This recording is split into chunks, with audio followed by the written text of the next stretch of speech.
everybody, I'm Rachel Taylor. I work with children's ministry here at Plymouth Covenant, and we know that you guys are spending a lot more time at home than you normally do, and it might be that way for a while. And so we wanted today give you some ideas of things you can do at home. And so I'm going to call, we're going to video call two of my friends today, Sarah and Kennedy, and we're going to ask them some questions to see how they're spending their time at home. Ring, ring, calling Kennedy and Sarah. Hi, Sarah. Hey, Rachel. It's good to see you. Kennedy? Hello? Where are you? Hello? Did she not come up? Kennedy, we can't see you. I can't see you either. Wait. We showed her how to do the computer call. Hold on. Wait. Kennedy? Oh, I can see you. Can you see me? Nope, we still can't see you. Oh, hold on. Turn your video on, Okay. Kennedy. Oh, okay. Oh. Oh, there you are. Great. Did she make it? Oh no. Now Audio. your sound is not on, Kennedy. We can't hear you. Kennedy, you have to unmute. Press your unmute button. Hello? Hello? Oh, there Okay. you Hello? are. Hello? Okay. Oh, Good. hello. We got her working. Hey. We made it. Okay, so we have both Kennedy and Sarah here, and I'm going to ask them some questions about how they're spending their time at home. Okay, so my first question is, when you have all this extra time at home, what are some ways that you can help out around the house? Oh, this is a good one. So at our house, we try to do what we call Team SOSA. And so it just means that everybody's on board and everybody gets to help, and we think of different jobs, and sometimes we spend time all together working on something, and sometimes we spend time apart, maybe some time in our room resting, or maybe doing some chores around the house, and just generally trying to keep busy. So, but it's really important at my house that we stay a team, because teams work together, and we get more done when we're a team, and to be honest, it's a lot more fun that way too.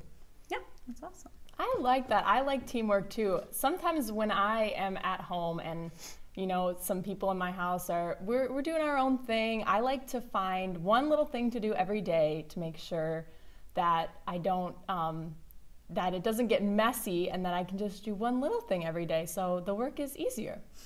Awesome. Those are great ideas. Okay, my next question is, what is a way that while you're at home you can connect with someone, connect with a friend or a family member, even though you're still at home? Well, there's lots of ways. I mean, like we're doing with you right now, Rachel, to connect over the computer or an iPad or a phone if mom and dad can help do that. But I think a fun thing that we maybe all could rediscover is sending mail.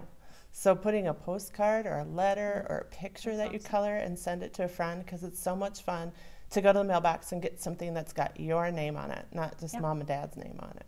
I like to do that too and be creative and color and write letters. Another thing I like to do is to make emails and write them on the computer with my mom and dad's help, and send them to my friends, and I can send them pictures by email as well. That's a great idea. And also, if you have friends in your neighborhood and you could just leave a small gift on their front step, ring their doorbell and run away really fast so they don't see you, but when they open the door, there's a present from you, a picture or a little basket of goodies or something. That could be fun to do too. Yeah, those are great ideas. There are lots of ways we can connect even though we're still at home. Okay, my next question is, what do you do when you get sad or lonely? Oh, that's a great question. So I think it's really important to let somebody know that you're feeling sad or lonely. And so, because sometimes people might not know that about you right away. And I like to tell kids in general, my own kids, to let me know. And sometimes it's hard to say that you're feeling sad or even describe why you're feeling sad. And so I always give my kids permission to write me a note instead and put it someplace where I would find it. And then that way I can help them talk about why they're sad and figure out ways to be less sad.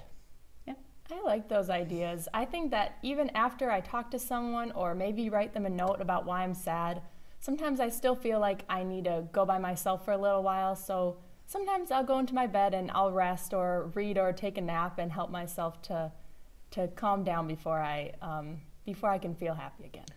And another great thing you can do is just talk to Jesus about it, because you can talk to Jesus anytime, and you can let him know that you're feeling sad and just help him to ask him to help you feel happier or show you what you can do about feeling sad. And so I know that he listens to all of our prayers, and so that would be a good thing to do too. That's awesome. Okay. When you're at home, so we're still stuck at home, but what is a way that you could be active when you're at home, or maybe spend some time outside, something you could do either inside or outside to stay active? Okay, this one is one I think Kennedy would do, freeze dance. Do you do freeze dance, Kennedy? Yeah, I like freeze dancing. I'm pretty sure that one would work for you. There's so many things you can do to be active, to dance with music, or my kids used to make up concerts, and so they would go put on costumes and come out with microphones and give a show for me and for my husband, and that was really awesome.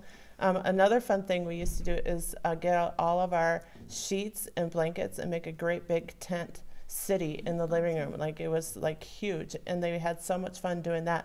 That one for sure you would need mom and dad's help and permission to do, so you don't knock over. And it's also one that you have to clean up your mess after, but it's super fun to do and spend some time inside your tent before you have to take it down.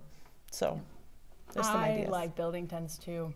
One thing my sisters and I have been doing is going onto YouTube with our parents' permission and looking up YouTube workouts. They have fun ones for kids, they have fun ones for adults, they have fun dancing ones.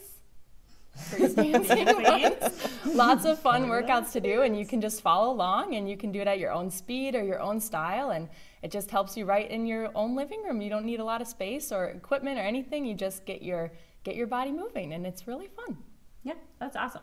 I saw a really cool idea yesterday of somebody taped tape along the floor, and they made an obstacle course where they had to climb over chairs and under chairs, and that looked really fun. So just like take blue painter's tape around the room, and again, with your parents' permission, you can move things around to make obstacles and just create your own obstacle course with the things that are already in your house.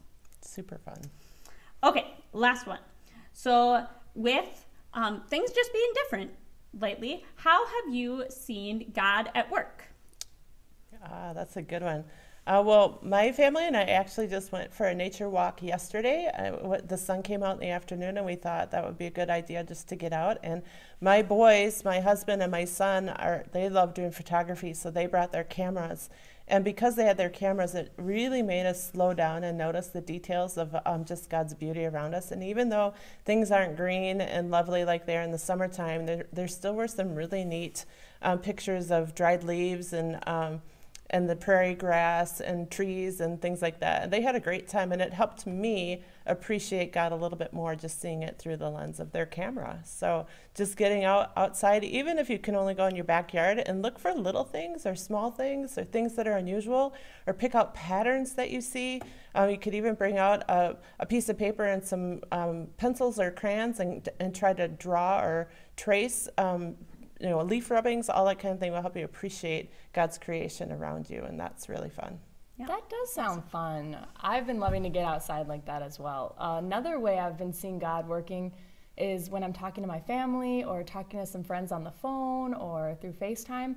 A lot of people have been talking about things that they're really thankful for, and trying to focus on what's good right now and not what we don't like, but focus on the good and what we're happy about and what we're thankful for. So I think that another way to be focusing on God right now is to get a list and write about the things that that you love and that you're happy about right now, and that can help you really have a good heart and a good mind right now. Perfect. I love that, Kennedy. Awesome. Well, so those are all my questions. Do either of you have anything else you want to tell kids about this time that we're at home? I think my best advice would be to see it as an adventure, and to realize, yep, this is a little bit different from what you might usually do, or maybe it's similar for some of you, depending on what your normal school day looks like. But to just live in it together, know that nobody's going to get it perfect, and everybody gets crabby from time to time, and that's okay. So it's a good chance to extend grace and practice forgiveness, to laugh together, to spend time together, to explore together, to be creative. And I know, kids, you have, because God's designed you this way, incredibly creative minds, and you can come up with lots of really good ideas. So you can even help your moms and dads out that way with just using your creativity. So I just encourage you to see it as an adventure and figure out what you can do in this sort of new space that we have together. Yeah, I agree. Awesome. Well, thank you both for all your ideas today. And we hope to hear some of the ideas you guys come up with, the things you've been doing at home. So if you have ideas, share them with us. We'd love to hear them. How will they share that, Rachel? Can they put it somewhere? That's a good idea. If you haven't joined our Facebook groups, those would be a great place to either share them, or you could email any of us. Our emails, you can find them on the website. So you can email any of us, or share them on our we have an PCC Elementary Kids Facebook page and a PCC Preschool Kids Facebook page. So you can get links to both of those on our website on the family resource page. So awesome. Great. Yeah. Well, thanks, guys. Thanks for having us. Thanks. Bye. Bye.